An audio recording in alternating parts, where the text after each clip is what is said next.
My name's Grant J. Riley, and I've written this new piece called Lockdown Hanoi. I started writing it in the depths of almost pure house arrest when Hanoi city, capital of Vietnam, became extremely locked down. It was actually in the fourth wave of the pandemic, but for over 2 years the country completely closed its borders. And I just thought, as a Westerner, this was just such a unique story that I wanted to express to people outside, English speakers who might be able to get a feel for what it was like to be inside this city at the time. I've released this as a colour PDF, which you can also get on Gumroad, but it's here on Amazon as a Kindle version, so you'll just get black and white photographs. And I'm now going to read just a couple of excerpts which will hopefully give you a feeling of what it's like, what it reads like.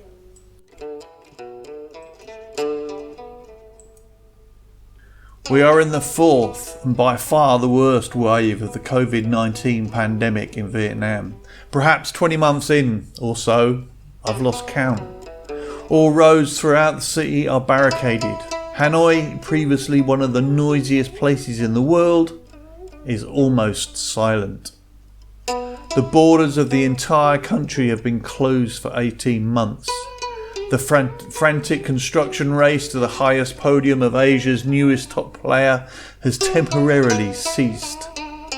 All that can be heard is a near silence. Even the caged birds barely chirp once or twice in the morning, maybe a couple of times in the evening. That's about it. The tree cicadas crescendo occasionally and lull once more.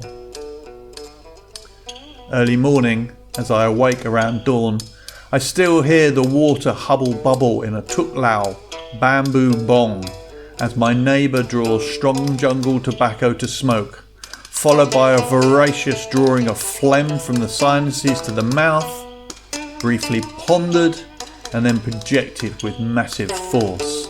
An unpleasant splat is heard as the morning's gob hits a nearby surface, be it on a wall or the floor.